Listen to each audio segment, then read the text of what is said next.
The Vee Bissa refers to the silo for the storage of the rice from the paddy harvest. The ancients have observed this practice of building and storage of rice to tide over the interim between the two annual harvest seasons.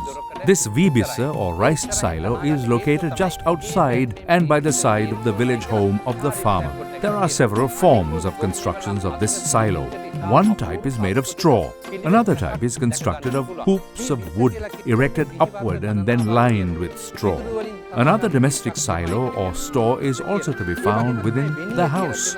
Still another variety of silo is made of straw that has been processed through parts of one day. In fact, there are some storage bins that are constructed of jute fabric. But the customary practices are most evident only with the silo that is constructed in the open space and which is covered with a wattle exterior. Starting at the auspicious time, the farmer would then enter the forest in order to collect the materials for building, which would be timber, the creepers for tying and fixing, the twigs, reed and grasses that will be used for weaving and so on. After the materials are collected, they are matured by immersion in muddy soil. When the building materials are considered ready for use after being matured, then an invitation is extended to others in the village with the handing of a sheaf of betel leaves that they are welcome to join in the activity of building the silo. There is need of a frame for such a bin or silo, namely the shell or superstructure. The shape is that of a large barrel. This silo has a broader mid-section which then again tapers off towards the top.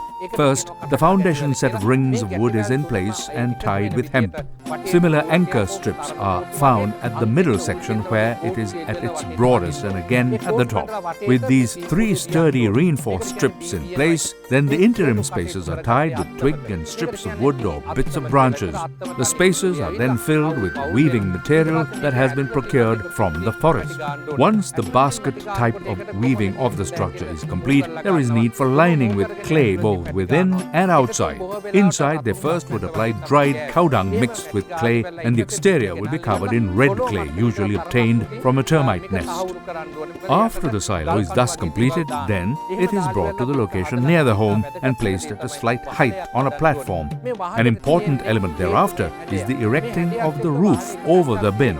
One section of the roof has a flap which is removable and may be lifted upward on a hinge. In the construction history of Lanka, this is the only sample where a retractable roof system exists that facilitates entrance and exit via the roof of a building. The construction of a rice silo near the entrance to a home must happen before a proposal is entertained for a marriage. This silo serves as a telling symbol of the prospective groom being able to support a family and feed it. In the absence of a rice bin or silo, it was tantamount to announcing that he was not capable of managing his household and in keeping them free of want. There are some other traditional observances associated with the silo. After each of the harvesting seasons, the first contribution of the harvested rice has to be placed in the silo by a pregnant woman, a nursing mother, or a truly accomplished and proven craftsman. Folklore has it that if such a blessed individual were to place the new rice in the bin, then the supply of food will be available over the longest period and never spoil. These traditions also underscore the value that has been placed on the agrarian lifestyle, and the fact that the community has to be nourished with food and such careful storage will assure the success of the family. Before the rice is placed in the bin or silo, it needs to be dried in the sun. After drying, there are some leaves such as lime, neem and other medicinal leaves and bits of plant material that are also matured through drying and placed with the rice. These ingredients help to stave off insect infestation and weevils that could spoil the rice. Once a year and at the New Year festivity, the silo would receive attention again with a renovation or refurbishment. Clearly, all these traditions are indicative of the fact that the protection of the harvested rice was a vital aspect of rural life.